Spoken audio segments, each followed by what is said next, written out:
भगवद गीता अध्याय 4 ज्ञान कर्म संन्यास योग। इमं विवस्वते योगं प्रोक्तवानहं व्ययं विवासवन्मनवे प्राह मनुरिक्ष्वा कवे ब्रवीत। कृष्ण कहते हैं, मैंने इस सनातन योग विद्या को सबसे पहले सूर्यदेव विवस्वान को सिखाया। फिर यह ज्ञान परंपरा में आगे बढ़ता हुआ मनु और इक्ष्वाकु तक पहुंचा। तात्पर्य: सच्चा ज्ञान अचानक नहीं आता, वह परंपरा और गुरु शिष्य के माध्यम से आगे बढ़ता है। जैसे एक परिवार में दादा से पिता और फिर बच्चों तक संस्कार और जीवन के सिद्धांत पहुंचते हैं। अगर यह परंपरा टूट जाए तो अगली पीढ़ी सही दिशा से भटक सकती है। एवं परंपरा प्राप्तम इमं राजऋषयो विदुः सकालिनेह महता योगो नष्ट परंतप। इस योग विद्या को महान ऋषियों ने गुरु शिष्य परंपरा से प्राप्त किया, लेकिन समय के साथ यह ज्ञान धीरे धीरे दुनिया से खो गया। तात्पर्य: ज्ञान तभी जीवित रहता है जब उसे लगातार सही तरीके से आगे बढ़ाया जाए। जब लोग उसे समझना और अपनाना बंद कर देते हैं तो वह धीरे धीरे लुप्त हो जाता है। जैसे एक परिवार का पुराना व्यवसाय या कला, अगर अगली पीढ़ी उसे सीखने और आगे बढ़ाने में रुचि ना दिखाए तो वह परंपरा या बिजनेस धीरे धीरे खत्म हो जाता है। स एवायं मया तेद्यं योग प्रोक्त पुरातनः भक्तोऽसि मे सखा चेति रहस्यं ह्युत्तमम्। कृष्ण कहते हैं, मैं प्राचीन और सर्वोच्च योग विद्या आज तुम्हें बता रहा हूँ, क्योंकि तुम मेरे सच्चे मित्र और भक्त हो और इस दिव्य ज्ञान को समझने के योग्य हो। तात्पर्य: गहरा और सच्चा ज्ञान हर किसी को नहीं दिया जाता, वह उसी को मिलता है जो विश्वास, समर्पण और सच्चे संबंध के साथ उसे ग्रहण करने के लिए तैयार होता है। जैसे एक मेंटर अपने सबसे समर्पित और भरोसेमंद स्टूडेंट को ही अपने अनुभव और गहरे सीक्रेट सिखाता है, वह जानता है कि वही व्यक्ति उस ज्ञान की कद्र करेगा और सही तरीके से उसका उपयोग करेगा। अपरं भवतो जन्म परम जन्म विवास्वतः कथमे तद्वि जान्याम त्वमादौ प्रोक्तवानिति। अर्जुन पूछते हैं, कृष्ण, आपका जन्म तो बाद में हुआ है और विवस्वान का पहले, तो फिर आपने उन्हें यह ज्ञान सबसे पहले कैसे दिया? तात्पर्य: यह प्रश्न अर्जुन की जिज्ञासा और तर्कशील सोच को दिखाता है। वह अंधविश्वास नहीं करता, बल्कि समझना चाहता है कि सत्य क्या है। यह दिखाता है कि सच्चा ज्ञान पाने के लिए प्रश्न करना भी उतना ही जरूरी है। जैसे एक स्टूडेंट जो टीचर की हर बात को ब्लाइंडली एक्सेप्ट नहीं करता, बल्कि आदर पूर्वक सवाल पूछता है, ऐसा स्टूडेंट चीजों को गहराई से समझता है और उसका ज्ञान मजबूत होता है। बहूनि मे व्यतीतानि जन्मानि तव चार्जुन तान्यहं वेद सर्वाणि न त्वं वेद परन्तप। कृष्ण कहते हैं, अर्जुन, तुम और मैं कई जन्मों से गुजरे हैं। फर्क इतना है कि तुम्हें वे याद नहीं, लेकिन मुझे सब कुछ स्मरण है। तात्पर्य: यह श्लोक आत्मा की निरंतरता और जन्म मरण के चक्र को दिखाता है। सामान्य मनुष्य अपने पिछले जन्मों को भूल जाता है, लेकिन ईश्वर सब कुछ जानते हैं और याद रखते हैं। जैसे एक छोटा बच्चा अपने बचपन की बातें भूल जाता है, लेकिन उसके माता पिता को सब याद रहता है।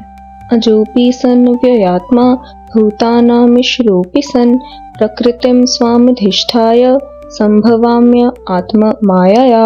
कृष्ण आगे कहते हैं, मैं जन्म रहित अविनाशी और सभी जीवों का स्वामी हूँ, फिर भी अपनी योग माया के माध्यम से इस संसार में प्रकट होता हूँ।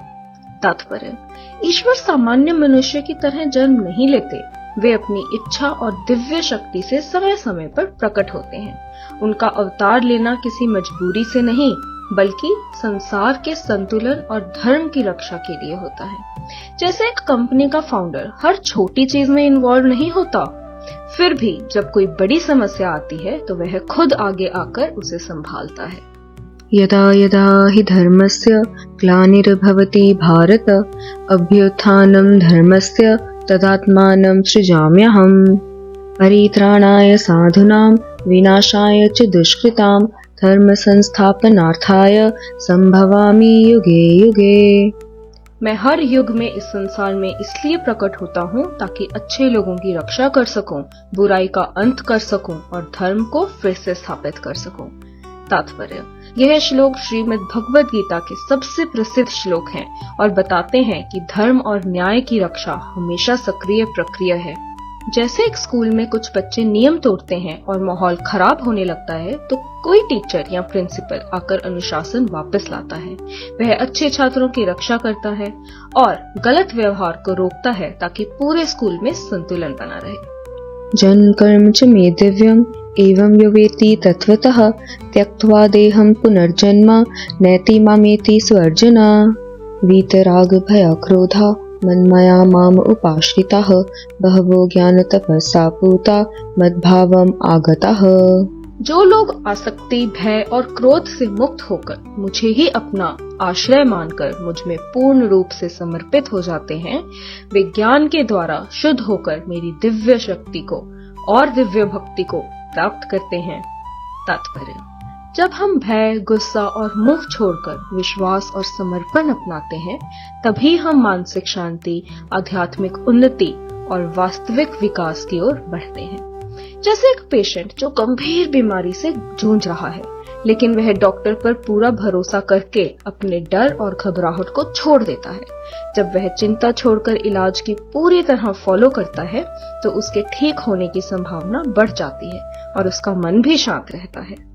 ये यथा माम प्रपद्यन्ते तांस तथैव भजाम्यहम् मम वर्तमानो वर्तन्ते मनुष्या पार्थ सर्वशः। कृष्ण कहते हैं, जो लोग जिस भाव से मेरी शरण लेते हैं, मैं भी उन्हें उसी भाव के अनुसार फल देता हूँ। अर्जुन, सभी लोग किसी न किसी रूप में मेरे ही मार्ग का अनुसरण करते हैं। तात्पर्य, यह श्लोक बताता है कि हमारा भाव और दृष्टिकोण ही हमारे अनुभव को निर्धारित करता है। जिस तरह से हम जीवन, ईश्वर या सत्य को देखते हैं, हमें वैसा ही अनुभव और परिणाम मिलता है। अगर कस्टमर रिस्पेक्ट, पेशेंस और पोलाइटनेस के साथ पेश आता है, तो उसे भी अच्छा सर्विस, अटेंशन और केयर मिलती है। लेकिन अगर कोई रूड या इम्पेशेंट होता है, तो सामने वाला भी उतनी ही सीमित या ठंडी प्रतिक्रिया देता है। कांक्षन्त कर्म नाम सिद्धिम यजन्त इहि देवताः क्षिप्रम हि मानुषे लोके सिद्धिर्भवति कर्मजा। इस संसार में जो लोग भौतिक इच्छाओं की पूर्ति चाहते हैं, वे विभिन्न देवताओं की पूजा करते हैं, क्योंकि ऐसे फल जल्दी प्राप्त हो जाता है। तात्पर्य, जब लोग केवल भौतिक सफलता पर ध्यान देते हैं, तो वे उन साधनों को चुनते हैं जिनसे तुरंत परिणाम मिल सके। लेकिन यह दृष्टिकोण केवल कुछ समय की संतुष्टि देता है, न कि स्थायी शांति या गहरा ज्ञान। जो स्टूडेंट जो एग्जाम में सिर्फ पास होने के लिए शॉर्टकट अपनाता है, उसे तुरंत परिणाम मिल सकता है, लेकिन वह ज्ञान और लॉन्ग टर्म अंडरस्टैंडिंग से वंचित रह जाता है।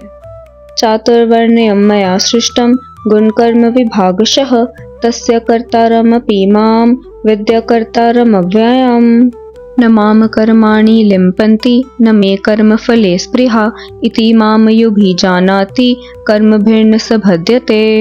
मैंने लोगों के गुण और कर्म के अनुसार 4 प्रकार की सामाजिक और कर्म व्यवस्था बनाई है, लेकिन स्वयं मैं इस सृष्टि का रचयिता होते हुए भी कर्मों के बंधन से परे और अकर्ता हूँ।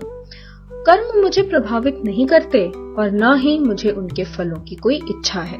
तात्पर्य, जैसे एक डॉक्टर जो ऑपरेशन करता है, वह अपना काम पूरी जिम्मेदारी से करता है, लेकिन मरीज के ठीक होने या बिगड़ने के भावनात्मक बोझ में नहीं उलझता। एवं ज्ञात्वा कृतं कर्म पूर्वैरपि मुमुक्षुभिः कुरु कर्मैव तस्मात् त्वं पूर्वे पूर्वतरं कृतम्। इस ज्ञान को समझकर प्राचीन समय के मोक्ष की इच्छा रखने वाले ऋषियों ने भी अपने कर्तव्य निभाए, इसलिए तुम भी उन्हीं के मार्ग पर चलते हुए अपने कर्म करो। तात्पर्य, एक सफल एथलीट अपने सीनियर्स या लेजेंड्स को देखकर सीखता है, इसलिए वह उनके मार्ग पर चलकर खुद भी मेहनत करता है और महान बनता है। किम कर्मेति कव्योप्यत्र मोहिता तते कर्म प्रवक्ष्यामि यज्ञात्वा मोक्ष्यसे शुभात्। कर्म और अकर्म को समझना बहुत कठिन है, यहाँ तक कि ज्ञानी लोग भी इसमें भ्रमित हो जाते हैं।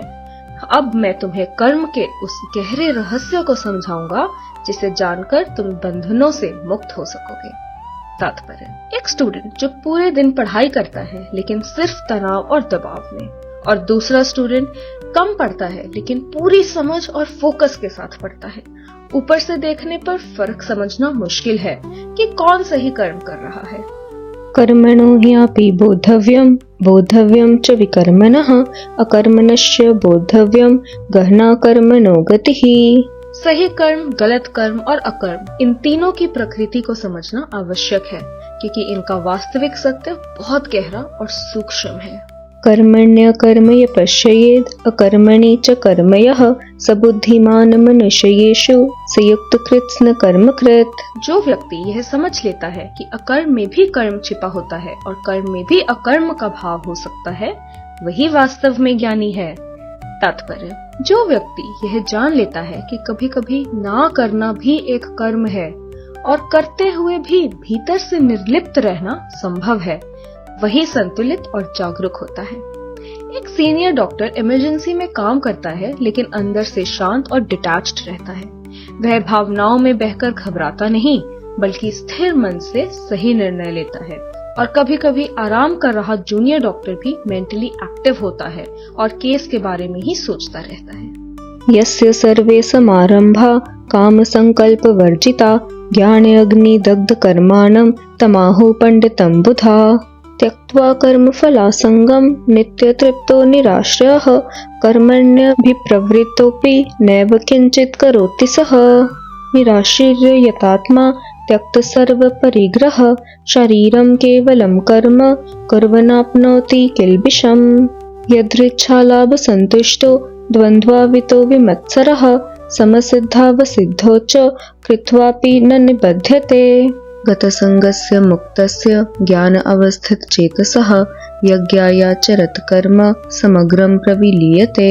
जो व्यक्ति अपने आप मिलने वाले फल से संतुष्ट रहता है, ईर्ष्या से मुक्त होता है और सफलता असफलता में समान भाव रखता है, वह सभी कर्म करते हुए भी उनसे बंधता नहीं है। तात्पर्य, जब व्यक्ति ज्ञान और समझ के साथ कर्म करता है तो वह परिणामों की आसक्ति से ऊपर उठ जाता है। ऐसा व्यक्ति काम करता है लेकिन उसके भीतर स्वार्थ और भोग की इच्छा नहीं रहती, इसलिए वह मानसिक रूप से मुक्त होता है।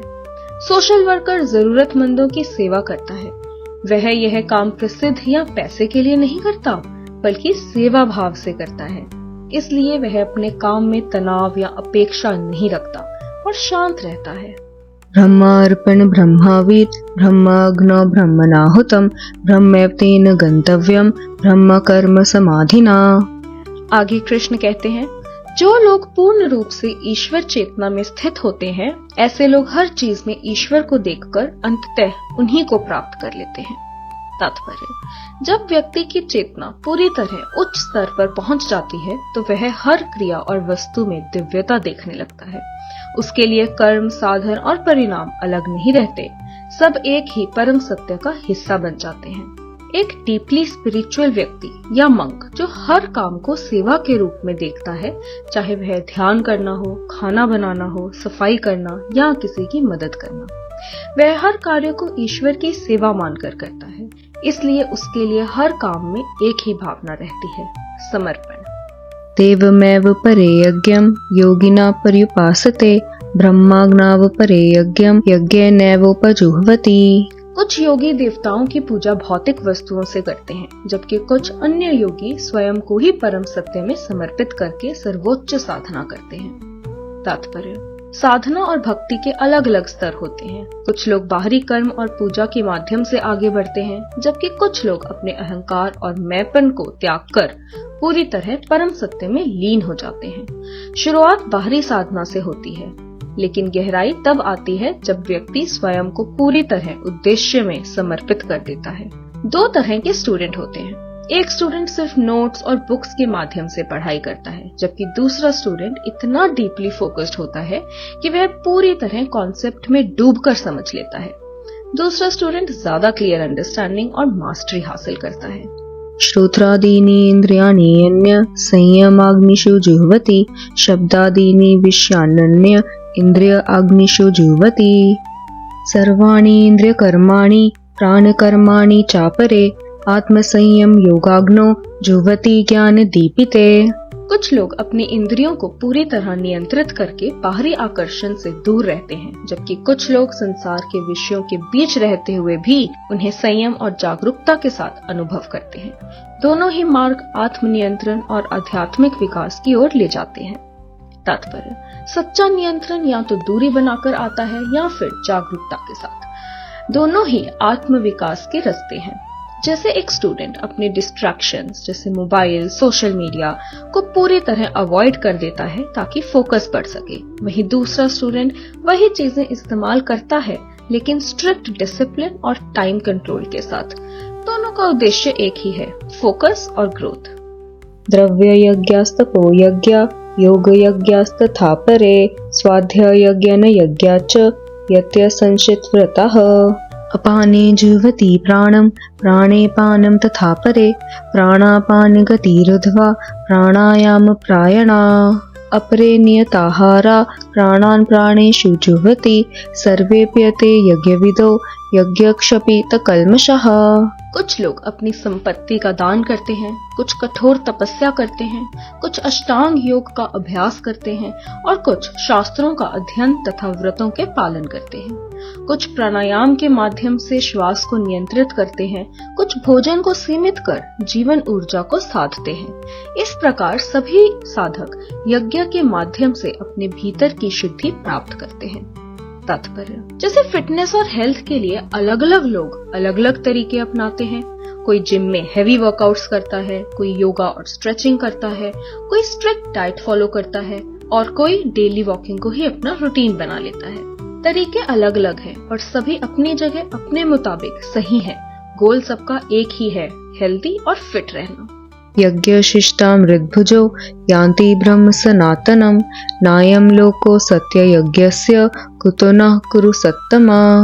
जब व्यक्ति अपने कर्मों को समर्पण और समझ के साथ करता है तो वह केवल बाहरी लाभ नहीं बल्कि आंतरिक शुद्धता भी प्राप्त करता है।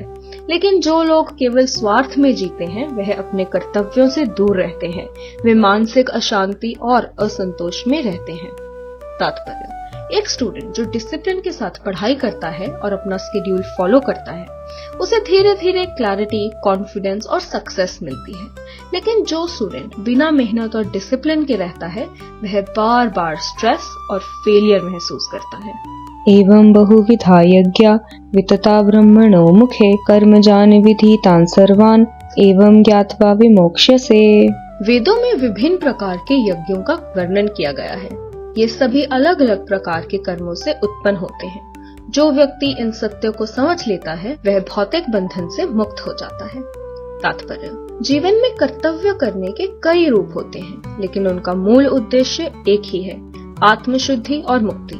जब व्यक्ति यह समझ लेता है कि सभी मार्ग अंततः एक ही सत्य की ओर ले जाते हैं तो उसका भ्रम दूर हो जाता है। जैसे अलग अलग नदियां अलग अलग रास्तों से बहकर अंत में एक ही समुद्र में मिल जाती हैं। रास्ते अलग हो सकते हैं लेकिन अंतिम लक्ष्य एक ही होता है। श्यान द्रव्यम यादज्ञाज ज्ञान यज्ञ परंतप सर्वं कर्मखिलम पार्थ ज्ञाने परिसमाप्ययते। कृष्ण कहते हैं, अर्जुन, ज्ञान द्वारा किया गया यज्ञ किसी भी बाहरी या यांत्रिक कर्म से किए गए यज्ञ से श्रेष्ठ है। तात्पर्य, सिर्फ कर्म करना पर्याप्त नहीं है, उसके पीछे समझ और जागरूकता होना भी जरूरी है। जब कर्म ज्ञान के साथ किया जाता है तो वह अधिक प्रभावी और शुद्ध बन जाता है। एक ड्राइवर जो सिर्फ गाड़ी चलाना जानता है और दूसरा ड्राइवर जो ट्रैफिक रूल्स, इंजन और रोड कंडीशंस की गहरी समझ रखता है। दूसरा ड्राइवर अधिक सुरक्षित, कॉन्फिडेंट और सही निर्णय लेने वाला है। तवतिथि प्रणिपातेन परिप्रश्नेन सेवया उपदेक्ष्यन्ति ते ज्ञानं ज्ञानेनस्तत्त्वदर्शिनः यज्ञात्वा न पुनर्मोहम् एवं यास्यसि पांडव येन भूतान्यशेषेण द्रक्ष्यस्यत्मन्यथो मयि। सच्चा ज्ञान केवल किताबों या तर्क से नहीं मिलता बल्कि अनुभवी मार्गदर्शक के माध्यम से प्राप्त होता है। जब व्यक्ति विनम्रता, श्रद्धा और सीखने की भावना के साथ आगे बढ़ता है तभी वह गहरे सत्य को समझ पाता है। तात्पर्य, एक स्टूडेंट जो किसी एक्सपर्ट टीचर या मेंटर से सीखता है, अगर वह विनम्र होकर सवाल पूछता है और गाइडेंस को फॉलो करता है तो वह तेजी से सीखता है। लेकिन अगर वह अहंकार से भरा हो तो वह सही ज्ञान से वंचित रह जाता है। अपि चेदसि पापेभ्य सर्वेभ्य पापकृतं सर्वं ज्ञानप्लवेनैव रजिनं सन्तरिष्यसि। यथैधांसि समिद्धोऽग्नि भस्मसात् कुरुते अर्जुन ज्ञाने अग्नि सर्वकर्माणि भस्मसात् कुरुते तथा। सबसे बड़े पापी और दुराचारी व्यक्ति भी यदि दिव्य ज्ञान को ग्रहण कर लें तो वे इस संसार रूपी समुद्र को पार कर सकते हैं।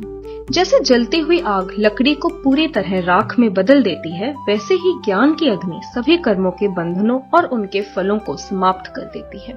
तात्पर्य: यह श्लोक बताता है कि ज्ञान में परिवर्तन की अद्भुत शक्ति होती है। कोई भी इंसान अपने अतीत से परिभाषित नहीं होता। सही ज्ञान और दिशा मिलने पर वह पूरी तरह बदल सकता है।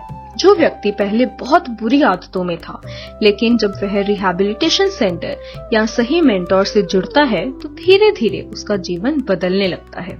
वह अपनी पुरानी आदतों से बाहर निकलकर एक नया और बेहतर जीवन शुरू कर देता है। नहीं ज्ञानेन सदृशं पवित्रमिह विद्यते तत्स्वयं योग संसिद्ध कालेनात्मनि विन्दति। श्रद्धावान् लभते ज्ञानं तत्परः संयते इन्द्रियः ज्ञानं लब्ध्वा प्रां शान्तिम् अचिरेण अधिगच्छति। जब मनुष्य नियमित साधना, अनुशासन और आत्म नियंत्रण के द्वारा अपने मन को साफ करता है तो धीरे धीरे उसमें समझ और आत्मबोध स्वयं प्रकट होने लग जाता है। तात्पर्य: अगर गंदा पानी का गिलास लगातार स्थिर रखा जाए तो धीरे धीरे गंदगी नीचे बैठ जाती है और पानी अपने आप साफ दिखने लगता है। उसी तरह जब मन को लंबे समय तक अनुशासन और अभ्यास से शुद्ध किया जाता है तो ज्ञान अपने आप भीतर प्रकट हो जाता है।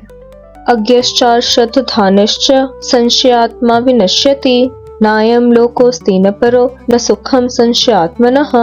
जिन लोगों में श्रद्धा और ज्ञान का अभाव होता है और जिनका स्वभाव हमेशा संदेह से भरा होता है, वे जीवन में पतन को प्राप्त करते हैं। ऐसे संशयशील लोगों को ना इस जीवन में और ना अगले जीवन में सुख मिलता है।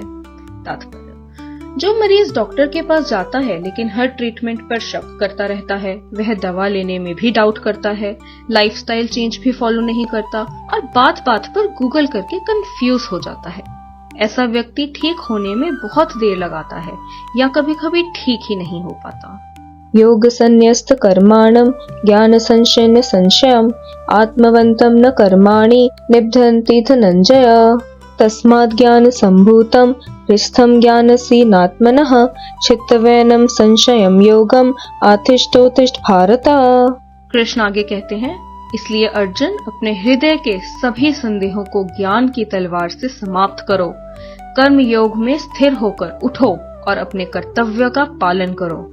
तात्पर्य: संदेह और भ्रम मनुष्य की सबसे बड़ी बाधा है। यह श्लोक हमें निष्क्रियता से निकालकर सक्रिय और जागरूक कर्म की ओर प्रेरित करता है। एक स्टूडेंट जो करियर चूज करने में बहुत कंफ्यूज्ड होता है, लेकिन जब उसे सही गाइडेंस और क्लैरिटी मिल जाती है तो वे डाउट्स छोड़कर मेहनत शुरू कर देता है और एक्शन लेता है। यही एक्शन उसे आगे बढ़ाता है। अध्याय 4 हमें सिखाता है कि सच्चा कर्म वही है जो ज्ञान और ईश्वर समर्पण के साथ किया जाए। जब अधर्म बहुत बढ़ जाता है तो समय समय पर भगवान धर्म की रक्षा हेतु प्रकट होते हैं। अंततः श्रद्धा, गुरु ज्ञान और निष्काम भाव का कर्म ही मनुष्य को शांति और मुक्ति पाने में मदद कर सकता है। तो आइए अपने इस चैनल को सब्सक्राइब कर लीजिए ताकि हम भगवत गीता सुनकर उनके और गहरे मतलब समझ सकें। जय श्री कृष्ण।